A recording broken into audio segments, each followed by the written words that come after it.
जितना जरूर हुआ उस भर्ती को हमने कुछ दिन रोके रखा। यह हमारा सबका कमेटी का निर्णय था, उसको हमने रोके रखा और सभी को एक साथ हमने पंचायत सहायक बनने का हमने मौका दिलाया। साथियों, उसके बाद मैं आपको बताना चाहूंगा, एडॉप्टिंग प्रक्रिया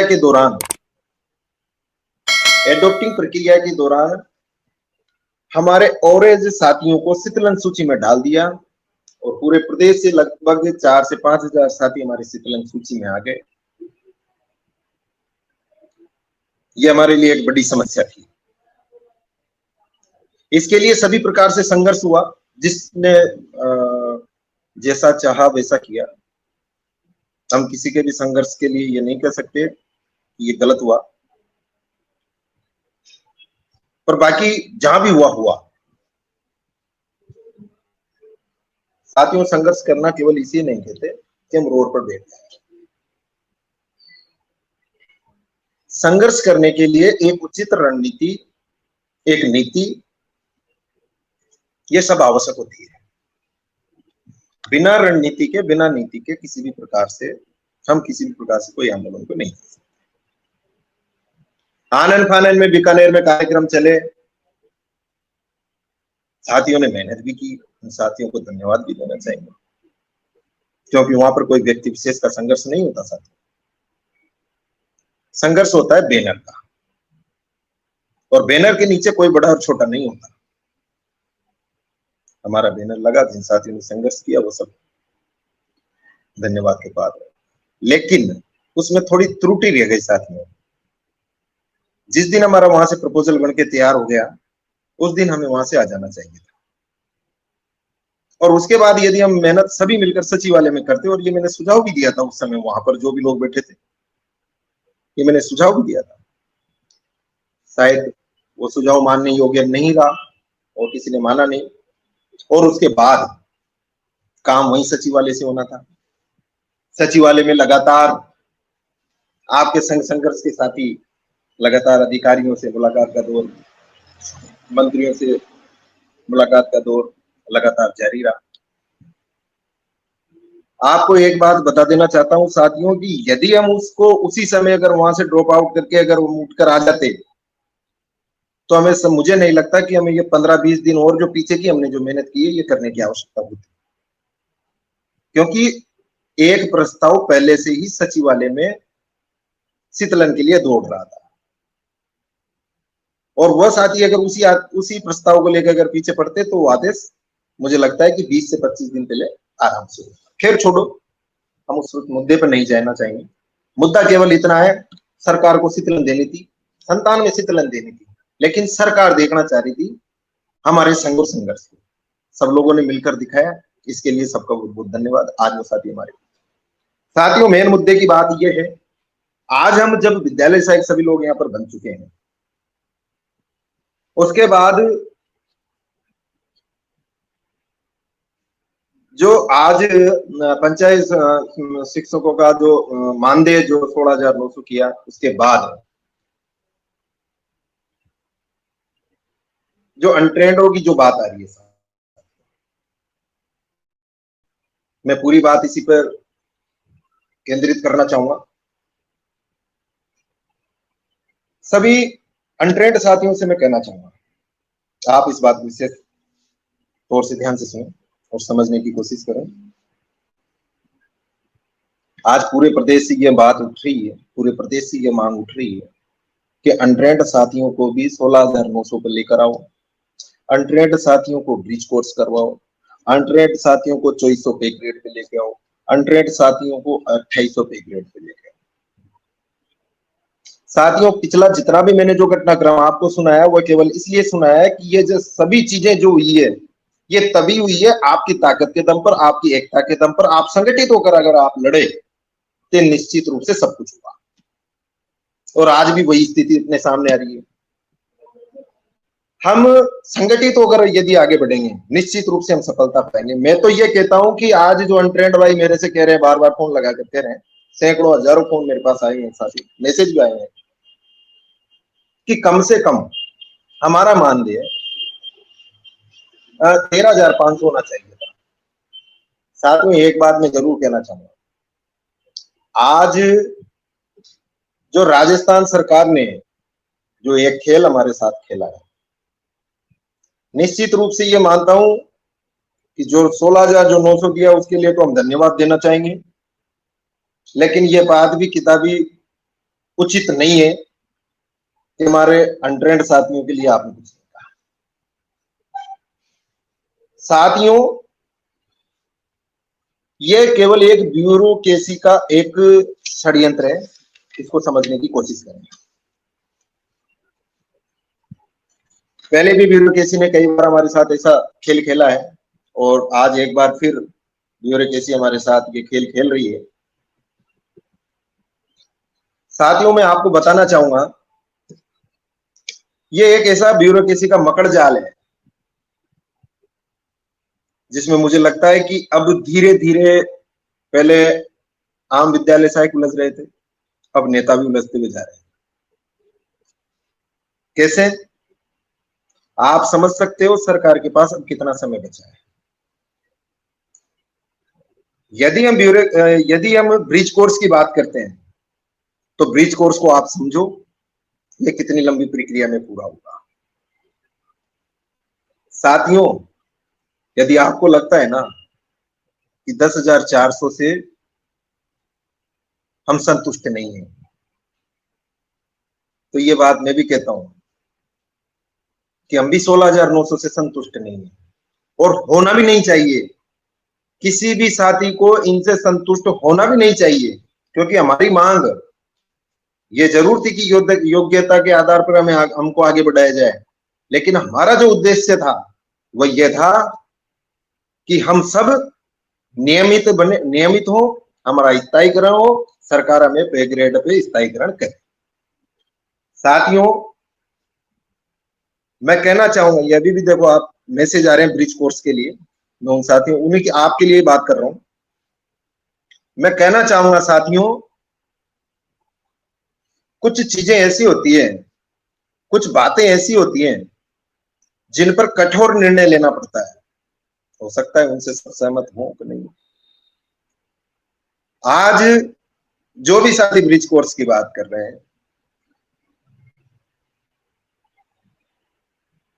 साथियों, इस बात को मैं अच्छी तरीके से समझता हूं कि दर्द उसी को होता है जिसकी उंगली कटती है, और आज हम समझ सकते हैं कि दर्द किसको हो रहा है और उंगली किसको।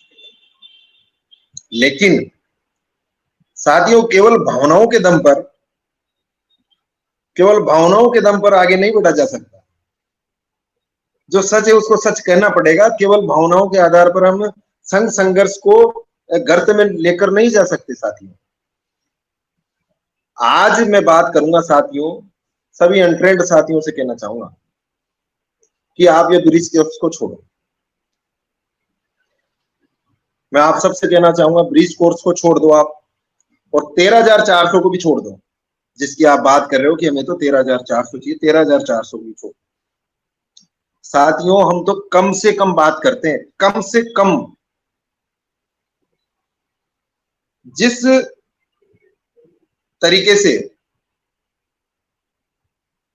जो रणनीति हमने बना रखी है, मुझे लगता है कि यदि हम सही तरीके से आगे बढ़े तो आपका कम से कम मानदेय 18,500 के समथिंग रहेगा, कम से कम रहेगा। आगे क्या होता है क्या नहीं होता है बात की बात है। अब वो कैसे होगा साथियों, ये मैं आपको स्पष्ट कर देता हूं। साथियों, आज जब सरकार कह रही है कि हम 1,10,000 संविदा कर्मियों का स्थायीकरण करने जा रहे हैं, धरातल पे क्या है ये आप और हम सब अच्छी तरीके से समझते हैं। मुझे पता है, बिल्कुल कई साथी कह रहे हैं 90 दिन का है ब्रिज कोर्स, बिल्कुल सही बात है, प्रश्न दिया जाएगा, बिल्कुल सही बात दिया जाएगा। आज जब सरकार हमें कह रही है कि 1,10,000 संविदा कर्मियों का हम स्थायीकरण करने जा रहे हैं, साथियों, सरकार खुद आगे बढ़कर आपसे कह रही है कि हम आपको स्थायीकरण करना चाहते हैं, आपको स्थायी करना चाहते हैं। अब ये आपको और हमारे ऊपर, दोनों को, आपके और हमारे ऊपर निर्भर करता है, संघर्ष के ऊपर निर्भर करता है कि आप हम स्थायीकरण को ले पाते हैं कि नहीं ले पाते, या इसी तरीके से ये ब्रिज कोर्स एवं अन्य जैसी जो ये ब्यूरोक्रेसी का जो मकड़ जाल है इसमें फंसा रहना चाहते। साथियों, मैं आपसे कहना चाहूंगा इन मकड़ जाल से निकलो। सरकार के पास बहुत कम समय है, ना तो ब्रिज कोर्स हो पाएगा ना और कोई दूसरा कोर्स हो पाएगा, और ये सरकार का समय निकल जाएगा और उसके बाद आपके और हमारे हाथ में केवल खाली हाथ रहेंगे, इसके अलावा हमारे पास कुछ नहीं रहेगा। साथियों, इस बात को आपको समझना पड़ेगा। मैं आपसे कहना चाहता हूं इन सारी बातों को छोड़कर, सब बातों को भूलकर केवल एक मुद्दे पर आप आ जाओ, केवल एक और एक मुद्दे पर, कि हमें विद्यार्थी मित्र का हमें अनुभव जुड़वाना है और 1/3 फॉर्मूले को 1-1 करवाना है, और साथ में विद्यार्थी मित्र अनुभव को जुड़वाते हुए 1/3 फॉर्मूले को 1-1 करवाते हुए राजस्थान सरकार समस्त संविदा कर्मियों का स्थायीकरण करे। साथियों, यदि दोनों चीजों को लेकर हम आगे बढ़ते हैं, निश्चित रूप से आज मैं आपको विश्वास दिलाता हूं कि जिस तरीके से आप 13,500 की सोच रहे हो, आप ब्रिज कोर्स की सोच रहे हो, ये सब छोड़ो। इससे कहीं अच्छा मानदेय आपको और हमें मिलेगा और एक सुव्यवस्थित तरीके से आपकी आगे की लाइफ रहेगी। साथियों, मैं कहना चाहूंगा आप खुद इसको देख सकते हो कि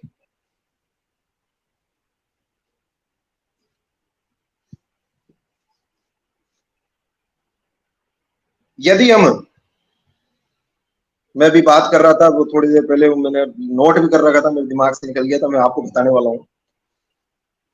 पिछले दिनों जब हम सचिवालय में थे तो इस मुद्दे पर हमने कई बार आपको ध्यान होगा, एक बार 28 मार्च को भी अपने शहीद स्मारक पर धरना दिया था विद्यार्थी मित्र अनुभव को जुड़वाने के लिए। साथियों, कई लोग मुझसे ये भी कहते हैं कि जब यदि 1/3 फॉर्मूले को यदि हम 1-1 करवा लेते हैं और सरकार इसको कर भी देती है तो विद्यार्थी मित्र अनुभव का क्या लाभ रहता है?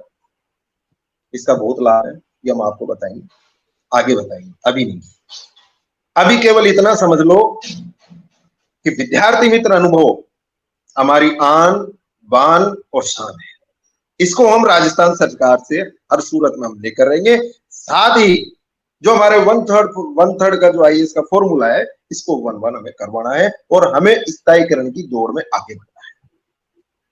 साथियों, इस समय में, इस नाजुक पल में यदि हमने थोड़ा धैर्य के साथ, संगठित होकर, एकता के साथ यदि हम आगे बढ़े साथियों, तो निश्चित रूप से आने वाला कल, आने वाला भविष्य आप लोगों के लिए सुरक्षित होगा। और एक बात और मैं कहना चाहूंगा साथियों, कि 100 साथियों को यह लग रहा होगा कि कहीं ना कहीं ये जो ब्रिज कोर्स वाला मामला है, इसको हम क्यों पीछे हटा रहे हैं। साथियों, एक बात और मैं कहना चाहूंगा, इस बात को ध्यान रखना, यदि हम सरकार से यह लिखवाने में कामयाब हो गए, यदि हम सरकार से पूर्व अनुभव, विद्यार्थी मित्र का अनुभव लेने में कामयाब हो गए, हम सरकार को से 1/3 फॉर्मूले को 1-1 करवाने में कामयाब हो गए, तो एक बात में हम और कामयाब होंगे। ये मैं सभी 100 साथियों को विश्वास दिलाता हूं कि जो ब्रिज कोर्स हम अभी वर्तमान में करवाना चाहते हैं,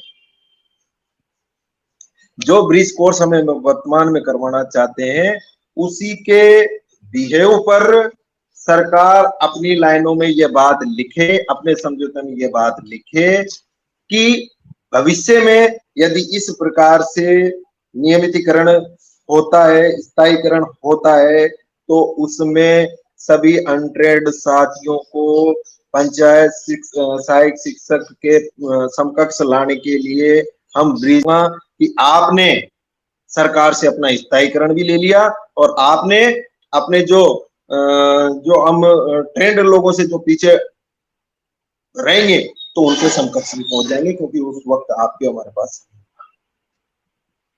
साथियों, मैं तो आपसे सबसे यही कहना चाहूंगा, हमारे 100 साथियों से भी कहना चाहूंगा कि ये वक्त ब्रिज कोर्स का नहीं है, ये वक्त है स्थायीकरण की लड़ाई का। आज पूरा राजस्थान, और मैं तो ये कहूंगा साथियों, राजस्थान के सभी संघ, संविदा कर्मी सब आपके साथ खड़े होने के लिए तैयार है। इसका कारण यह है कि सभी को अपना स्थायीकरण चाहिए। वेतन के लिए कोई नहीं लड़ना चाहता, सब ये चाहते हैं कि हमारा स्थायीकरण, और स्थायीकरण तभी पॉसिबल है जब ये आईएएस का 1/3 फॉर्मूला बन बना। तो साथियों, जब सभी की मांग एक है, सभी का मुद्दा एक है, तो आपको और हमको भी इसी मुद्दे को लेकर आगे बढ़ना चाहिए। हम यदि अपने मुद्दे से भटक गए तो साथियों, जो वो कहावत होती है ना, माया में लेने वाला, बड़ा समय निकल जाएगा और बाद में सिवाय पछतावे के हमारे पास कुछ नहीं है। तो साथियों, मैं इसीलिए सभी लोगों से, क्योंकि मुझे नहीं लगता कि जिस तरीके से मैंने कहा है